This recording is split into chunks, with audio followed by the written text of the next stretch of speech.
Good evening, good evening, good evening, everybody. I hope you're all having a great day. Tonight, the Big Daddy Show.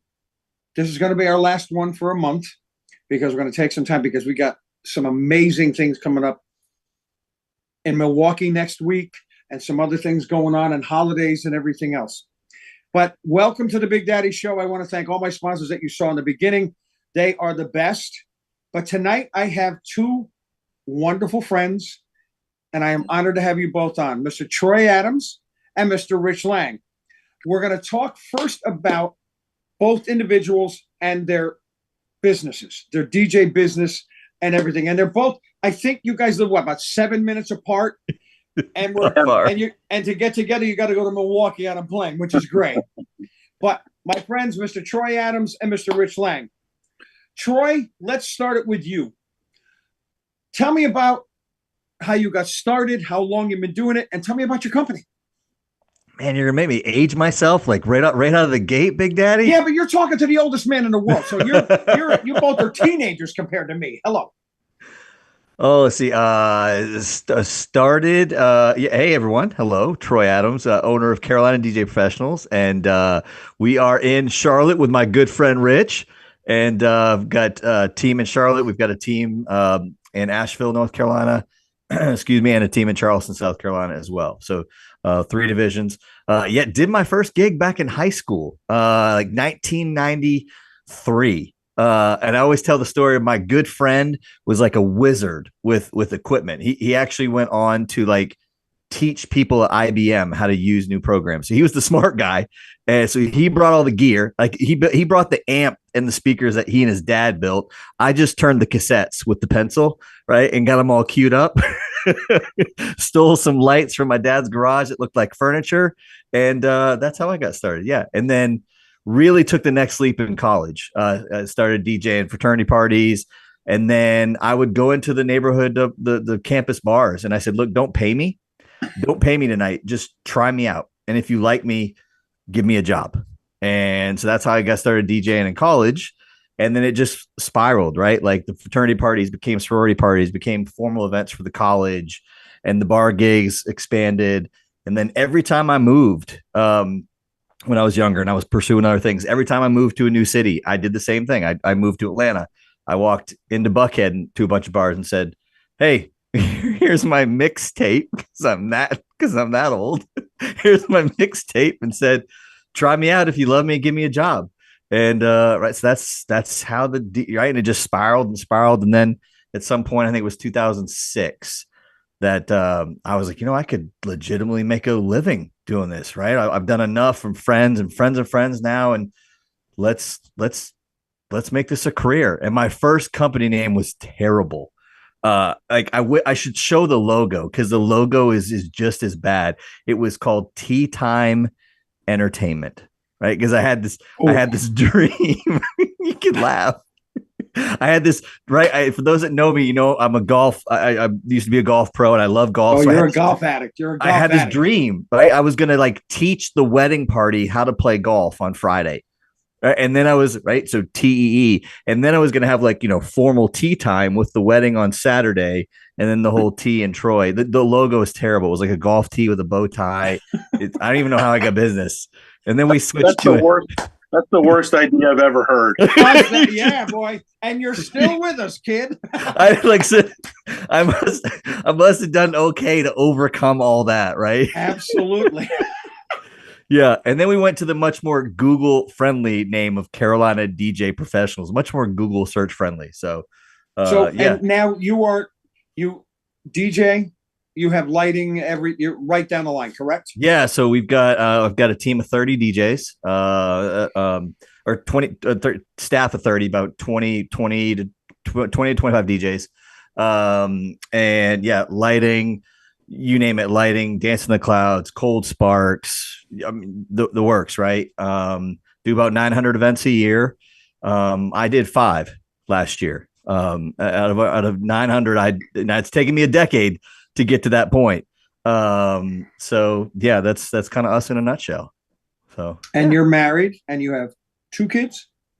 Yeah, married with a 6 and an 8-year-old. Thus, like, one thing I like, because I talk a lot about time management and things like that, and I always am afraid people are going to get the misconception that I don't love DJing anymore. Like I love DJing, and this past weekend I do more free events now than I do paid events. Like I DJ'd at the school charity event for the parents versus kids kickball.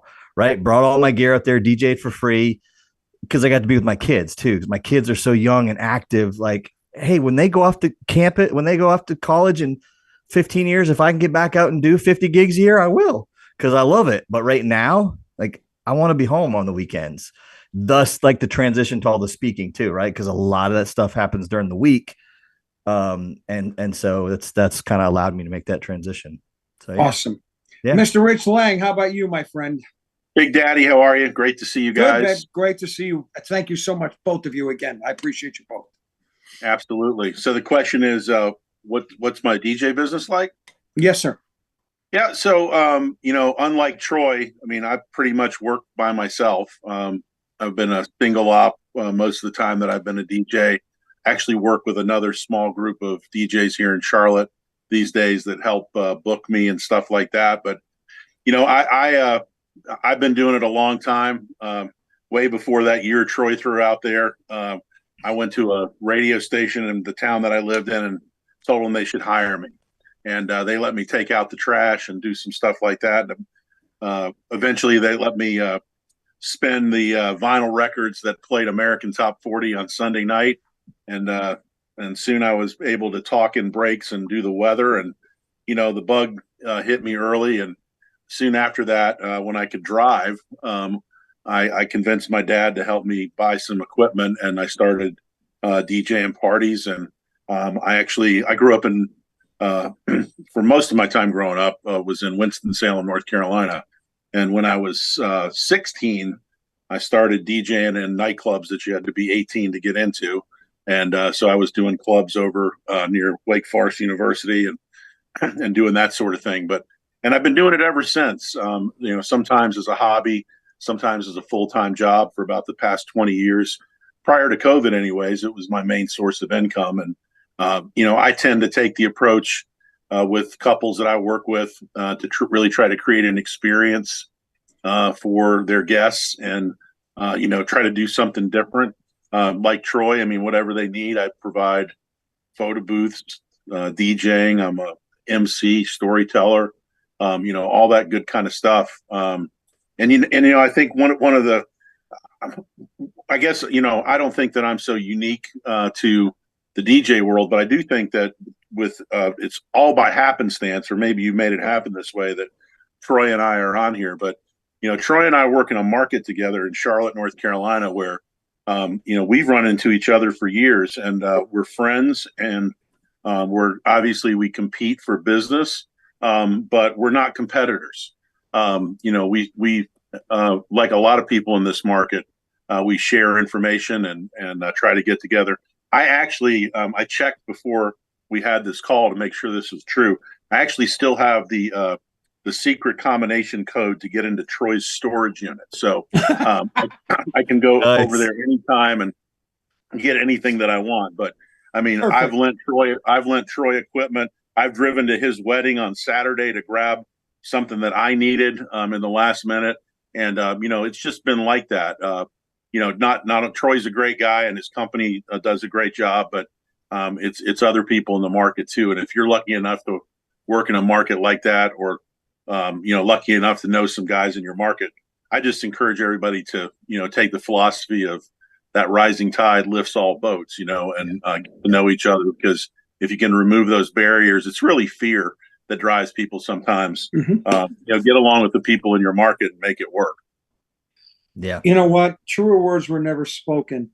The thing is, and I tend to do this, the biggest thing is your only competition is yourself. Mm-hmm. What you guys have as friends and friend petition, as they say, because you're all guys. And everybody listening out there, the younger folks, especially if there's any younger folks listening to us, it's not about your equipment, because we can all get the same equipment. We all can do the same thing. Yep. What's going to separate you? And if you're a good person, you're going to end up with a relationship like Troy and Rich have, and as everybody should have, because there's plenty of work out there for everybody. You just got to be smart. You got to, and just what you two have is amazing. So, real quick, you got a minute. Rich, what's your biggest passion for this business? What gives you the passion for this business? I just like being a part of people's celebrations. That's really what it is. I mean, I like to DJ. I like music. All those great things. I like. I love people's stories, and whether it's people that I meet at weddings or the couple that I'm working for, I'm there to try to help couples create an experience for their guests, whatever they want it to be. And that's what I love about it. So, I mean, DJing it's the conduit to that, but spinning records or playing music or whatever it is that we do these days. Sure, that's fun. That's great. It's challenging, but really the thing that keeps me coming back is that relationship that I get with the couple and helping them create the thing that they want for that day. Awesome. Yeah. Awesome. Absolutely. Troy, my friend, what about you? It's people. And I'll segue back to what you were talking about with Rich. Like, the reason my photo booth business is what it is because of Rich. Because when I first launched the photo booth side of our business and Rich was already crushing it, I went to Rich and was like, hey man, teach me. I need help. Can you help me with this? Right. And if he hadn't have done that, like there's no way I'd be where I am because of that. So like it's people all around, right? Full circle. It's the colleagues we get to work with. It's the vendors we get to work with, and certainly the bride, the bride and groom, the bride and bride, the groom and groom, the couples, right? The corporate clients, everyone we get to work with. Because whenever anybody interviews with me, I'm like, don't tell me you love music. Like, that's a prerequisite. We all have to love music. By the way, do you love the music that you don't love? Because you got to play the stuff that you don't like too. But like, it comes down to people and being that's the legacy, being part of their story and creating that huge moment, right? It's not just, we're not DJing for the couple in the bar, like grinding against the back wall. Okay. This is probably just like ruined the whole PGA rating, right? But like, I haven't started cussing yet. So you're good. I haven't started cussing yet. You're good. Go ahead. We're creating those like huge, important moments. Like, I always tell my financial advisor started out as a groom of mine. I spent, 12 months getting to know him. And I was like, I like how you roll. I like what I'm learning about you. What do you do for work? And so many of like my quote unquote life vendors and people in my life I came across them as clients, right? So it's people, full circle for sure. Awesome. Yeah. It's funny. One of the things for me and doing this show that I've done, and I can't thank John enough for allowing me to do this, and we will continue at the end of May, is to get to see the people, my friends, you, both of you, I consider very dear friends. And watching what you guys do gives me that, okay, I can do something like that would be different than anybody does up here. But having the friendships and the family, as I call them, from all over everywhere, this is what does it for me. I am honored to call you gentlemen my friends. First and foremost, my friends. But now, let's get into next week, and that will be Monday and Tuesday, the 28th and 29th. Correct, Rich? Starting Sunday night with some stuff on Sunday night in Milwaukee. In Milwaukee. Sunday, Midwest Monday, DJ Tuesday. Lives. Yep. Midwest DJs Live is hard to believe, but it's happening. Coming this weekend. We've been working on it since last year at Midwest DJs Live, and we're sold out. So I'd love to tell you that I'm on here trying to sell some tickets, but I really just wanted to, come on and say thank you to you for all that you do. And also back there behind the scenes somewhere is John Young. And John, whoa, my camera fell. John doesn't get enough credit probably these days for the long-term give back that he's done to this industry. But thank you, John, for that, for all the things that you do and that you have done and will continue to do. But Midwest DJs Live is the passion of mine. I got involved with the organization about 6 or 7 years ago. I've done various roles this year. I'm serving as the president of the board. It's a nonprofit board that that puts the show on, and we're just really excited. We've tried to, up the experience, the things that happen at the show, the presenters that are at the show, the education, the opportunities, all those things, and just to make it, the best that we can make it. We're a not-for-profit show, and what that means is me as the, providing the leadership of all the things that get done. I don't get paid a dime. Nobody gets paid a dime that's involved with it. Every dollar that we collect from ticket sales or from vendors or from sponsors goes back into the show. And that's why I say, it's not my show. It's not the board's show. It's not the it's your show. It's the DJs that show up and participate. It's your show. And we're just a steward of the money and the resources that you trust us with to put on the best thing that we can do. So having said that, I'm really excited about what's coming up. We have got a fantastic lineup of speakers. Chris Washburn is going to be there. Troy Adams is going to be there. And for the first time in a number of years, Mark Farrell is going to be addressing our group as well, and is going to be there speaking. So we've got all that going on, plus some great headline DJs, DJ Even Steve, DJ Mr. Gray out of Miami are both going to be there. Is one of my all-time favorites. Between him and Drew Pierce, their mixes to get, oh my gosh. But you have one, and Troy speaking, Troy, I could listen to you speak for days and days and days. There's a gentleman that is your host this year, Rich, and he was one of my first guests, Mr. Jonathan Simmons, DJ Woo Pig. Now, you want to talk about a class act, my friends out there? One of the best. Absolutely. And a heart of gold, and does amazing stuff with his business and everything. And did I also hear, Rich, that Alan Marshall's going to be speaking? So Alan Marshall, I guess I'll break this news on the show. Okay. Big Daddy. And that is that Alan's got some issues going on with the family, and he's not going to be making it over. So he won't be there, but we've got some other things lined up. But, going back to your point about Jonathan, he is he's a ball of energy. I've been working with him. As you know, I've served as the show's host or co-host for a couple of years, but this year we're putting it into the hands of Jonathan. Woo Pig's going to be up there, being the maestro of everything that happens. And, not only will you get to see him kind of run things and make the stage happen at Midwest DJs Live, but you're going to get to know a great guy and somebody that has an amazing business. His DJ business, his production business, it's out of this world. So it's going to be a lot of fun to have him there. And it was funny becoming friends with him because Troy and I are in Think Tank, and Jonathan's also in there. I had the honor of introducing Jonathan in Boston on stage for his first ever seminar. Nice. He rocked the living crap out of that thing just because of who he is. And Troy, you and I have known of each other for years. And I am so blessed to have called you both of you again, friends. Troy, what are you going to be chatting about at Midwest? Oh man. Well, circling back to what we talked about with people. So we're talking, it's a talk called Shapeshifter, and it's all about all the different personalities that we come in contact with, right? All our prospects, all our clients, all our colleagues, and we all have a different personality, right? But we have to get along and work with all of them. So how do we do that? Like, how do we learn to identify what their style is?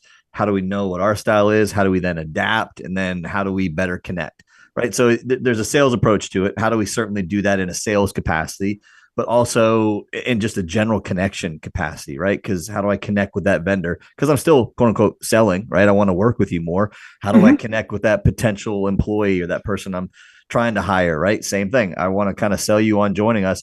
So how do we navigate all those differences, celebrate them, and then better connect through them? And we have a lot of fun because every time I've ever done it, right, it's people are looking at each other in the audience. That's you. Oh my gosh, that's me. I know somebody who does that, right? We have a lot of fun.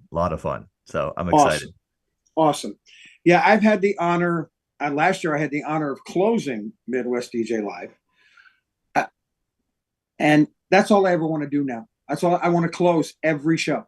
I was blessed to be able to do it at Max. I've done it 16 years in Atlantic City at DJX, and Midwest DJ Live is one of my faves. At Milwaukee, and when they got hit with COVID, the downtown is not like it used to be. It's very quiet, but you got it at a great hotel. You've got Rich. You have worked your behind off, and you have worked magic. And is Sean shooting behind the scenes again?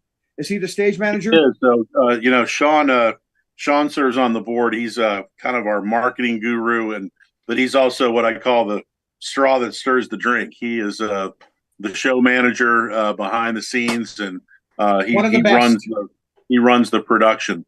And the production value. Chris Hence's company, Pinnacle Productions, is actually doing our production on stage. I mean, the stage, it's unbelievable. It looks like a production that costs 10 times what we pay for, and it's big time. And Sean makes everything happen back there. But he's awesome. We couldn't do it without him. That's for sure. And you have Josh Staley upstairs running the nighttime stuff, correct? Josh Staley is in charge of nightlife. So those of you who know Josh Staley, that means that it's unpredictable. It's going to be fun, but we have really no idea of what could happen or is going to happen. So you'll want to be there for it for sure. Yeah, whoever's out there that's listening and watching that's going to be at this show, this is something you are going to be talking about for a very, very, very long time. This gentleman and and below me, Rich Lange, has worked very tirelessly.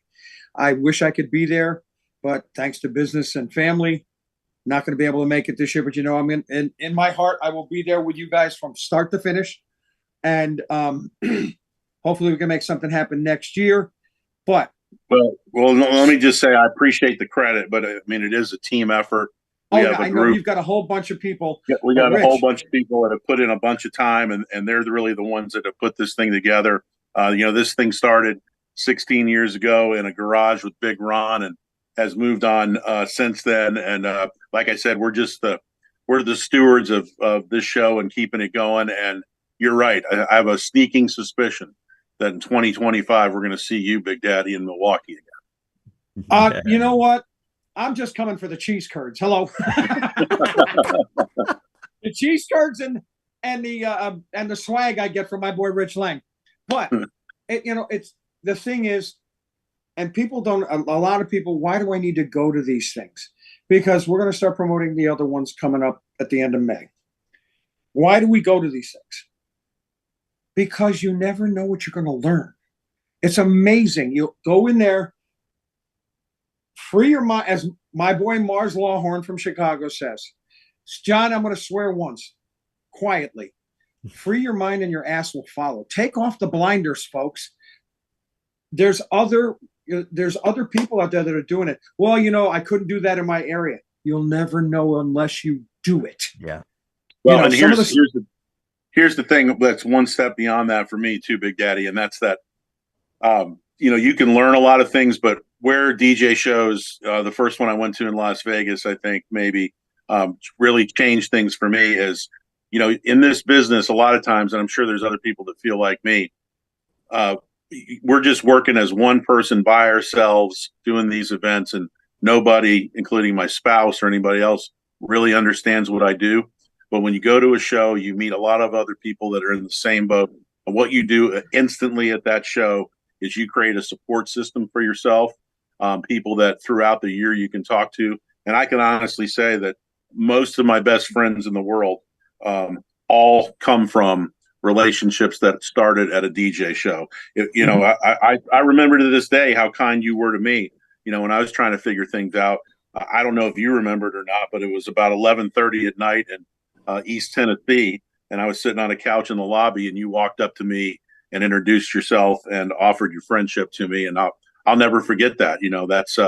But that's how these things start, and that's really what you get out of it. So you don't have to listen to one thing from stage or think that somebody has a better idea than you. But like Troy was saying, it all goes back to relationships, and I guarantee you that if you come to it, whether it's our show or another one, you're going to get something out of it that's going to help you throughout the year.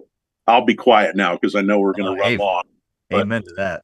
Amen to You that. know, amen to that. Well, gentlemen, and Rich, thank you. And I do remember that in East Tennessee 11 years ago, because I probably had just given myself a shot of chemo and couldn't go to sleep. So I came down and chatted. Most of my, in 1997 was the first one I went to. That was in Atlantic City. And I'm going, why do I need to come to these? Because my schedule, my calendar is filled, everything else. But now, look where we are now. We are friends, family, and everything. We all appreciate all of our families. And if we're going through something, we're all here for each other. That's the one thing nobody understands.